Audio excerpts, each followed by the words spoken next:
IIT का नाम सुनने के बाद कई बच्चे कांप जाते हैं कि यार ये आईआईटी कैसे क्लियर होगा। बिल्कुल आसान तो नहीं है, लेकिन बिल्कुल टफ भी नहीं है इसको क्लियर करना। आराम से तुम कर सकते हो। इसके लिए क्या करना होता है, अब जैसे मैं मैथ्स का टीचर हूं तो मैथ्स के बारे में मैं तुम्हें बताऊंगा कि किस तरीके से आप क्वेश्चंस को टैकल करोगे, आईआईटी में आए हुए क्वेश्चंस को। कोई भी चैप्टर आप पढ़ते हो, कंसेप्ट पे जोर मारो।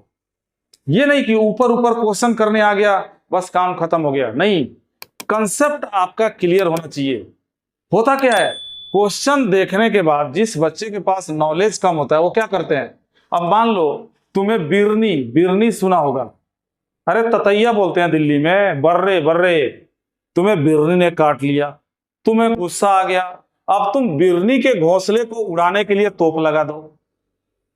मच्छर तुम्हारे परिवेश में, तुम्हारे वातावरण में मच्छर ज्यादा है, उसको मारने के लिए तुम AK-47 से बूंद दो, ये कोई बात थोड़ी ना होती है। अरे क्वेश्चन का जो लेवल होता है उसी लेवल का उसका उपचार भी होना चाहिए, है कि नहीं। अब तुम्हें शेर का शिकार करना है, तुम एयर गन लेके चल दो, शेर का शिकार करना, फाड़ के रख देगा। तो जिस लेवल का क्वेश्चन है, जिस टाइप का क्वेश्चन है, उसका उपचार भी वैसा ही होना चाहिए। अगर आप ट्रीटमेंट सही करोगे क्वेश्चन अपने आप सॉल्व होगा। लेकिन सबसे जरूरी होता है हर चैप्टर के बारे में कंसेप्ट आपका मजबूत होना। और कंसेप्ट मजबूत कैसे होता है, सिर्फ क्वेश्चन करने से कंसेप्ट मजबूत नहीं होता है। आपको उस चैप्टर के बारे में एक एक चीज का नॉलेज होना चाहिए कि अगर ऐसा हो रहा है तो क्यों हो रहा है। याद होगा जब हमने डोमेन रेंज आपका एक लिस्ट बनवाया था तो ये बताया था कि अगर इसका डोमेन ये है तो क्यों है, रेंज इतना है तो क्यों है।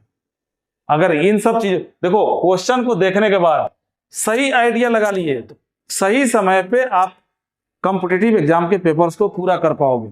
आइडिया गलत हो गया, गलत रास्ता चुन लिए, शेर के पीछे एयर गन लेके भागना शुरू कर दिए, ततैया के खोते को उड़ाने के लिए तोप लगा के ढूंढना शुरू कर दिए, बस हो गया, एक ही क्वेश्चन में आपका 30 मिनट खराब हो जाएगा।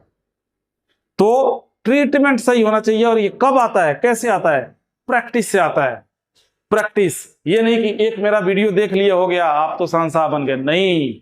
एक वीडियो देखने के बाद जिस टाइप के प्रॉब्लम्स मैंने आपको डील किया, आपके सामने डील किया, आपको गाइड किया, कम से कम 10 ऐसे 15 ऐसे क्वेश्चंस करोगे तब कॉन्फिडेंस आएगा, तब जाके आप कोई भी कॉम्पिटिटिव एग्जाम क्लियर कर पाओगे। इन चीजों को समझना पड़ेगा।